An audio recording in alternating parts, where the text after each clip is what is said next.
નમસ્કાર મિત્રો, આજના આ ખાસ વિશ્લેષણમાં આપ સૌનું હાર્દિક સ્વાગત છે. સીધી જ વાત પર આવીએ તો આજે આપણે એક એવી સફર પર જવાના છીએ જે ખરેખર રોમાંચક છે. આપણું અદ્ભુત બ્રહ્માંડ અને તેની પાછળ છુપાયેલું વિજ્ઞાન. તો ચાલો આપણી આસપાસની દુનિયાના રહસ્યોને ઉજાગર કરવાની એક નવી અને અદ્ભુત યાત્રા શરૂ કરીએ.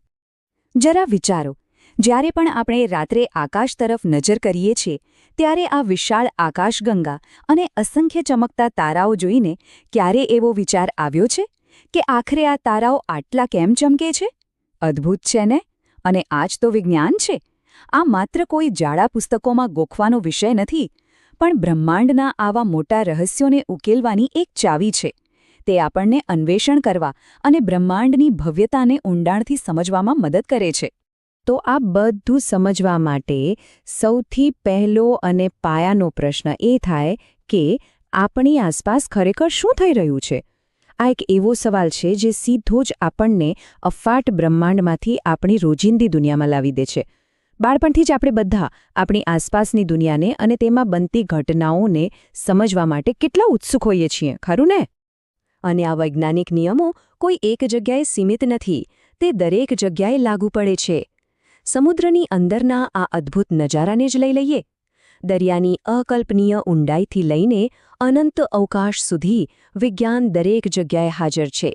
આ ઊંડા પાણીમાં છુપાયેલી જીવસૃષ્ટિ અને આ સુંદર રંગબેરંગી પરવાળાના ખડકો કેવી રીતે વિકાસ પામે છે તે સમજવું ખરેખર વિજ્ઞાનનો જ એક અનોખો જાદુ છે.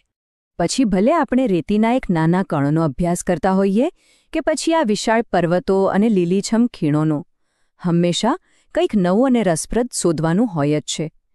આપણી પૃથ્વી પર જીવસૃષ્ટિની જે અદ્ભુત વિવિધતા છે અને આટલા મોટા પર્વતીય વિસ્તારોમાં પર્યાવરણ અને જીવો કેવી રીતે પોતાનું અસ્તિત્વ ટકાવી રાખે છે તે જાણવું કોઈ રોમાંચક વાર્તાથી કમ નથી.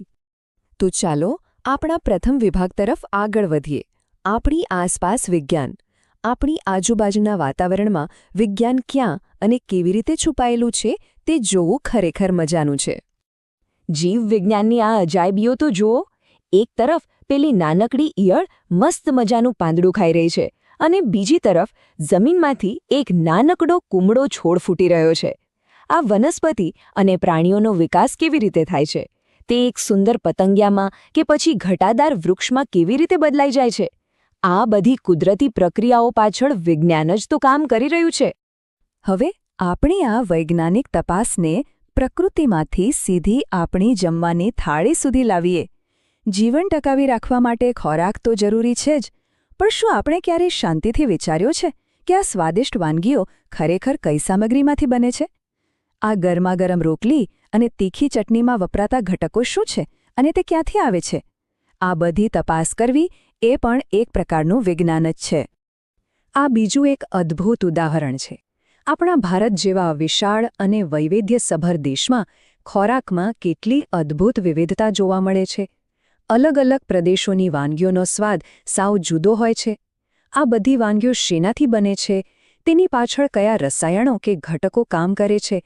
આવા પ્રશ્નો થવા એ જ તો ખરી વૈજ્ઞાનિક જિજ્ઞાસા છે. અને હા, સાઉથ ઇન્ડિયન ઢોસા કે ઇડલી જેવી પરંપરાગત વાનગીઓ રાંધવાની આખી પ્રક્રિયા પણ વૈજ્ઞાનિક રહસ્યોથી ભરેલી છે. ખીરું આથવવાની પ્રક્રિયા હોય કે પછી ગેસ પર ગરમીનું યોગ્ય સંચાલન, રસોડામાં વિજ્ઞાનના કેટલાય નિયમો લાગુ પડે છે.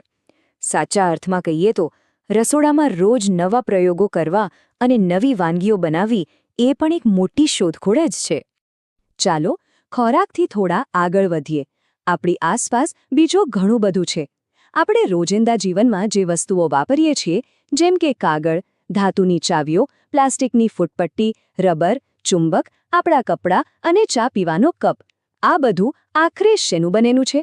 વિજ્ઞાન આપણને એ સમજવામાં મદદ કરે છે કે આ બધા અલગ અલગ પદાર્થોના ગુણધર્મો શું છે અને આપણે તેમને એકબીજાથી કેવી રીતે અલગ પાડી શકીએ. હવે જરા આના પર વિચાર કરો. પાણીનું આ અદ્ભુત પરિવર્તન. જ્યારે આપણે પાણીને ગરમ કરીએ છીએ ત્યારે તે વરાળ બનીને હવામાં ઉડી જાય છે, અને જ્યારે તેને ફ્રિજમાં ઠંડુ કરીએ છીએ ત્યારે તે એકદમ કડક બરફ બની જાય છે. છે ને કમાલ? વિજ્ઞાન આપણને ગરમ અને ઠંડા જેવા આ મૂળભૂત ખ્યાલો સમજાવે છે.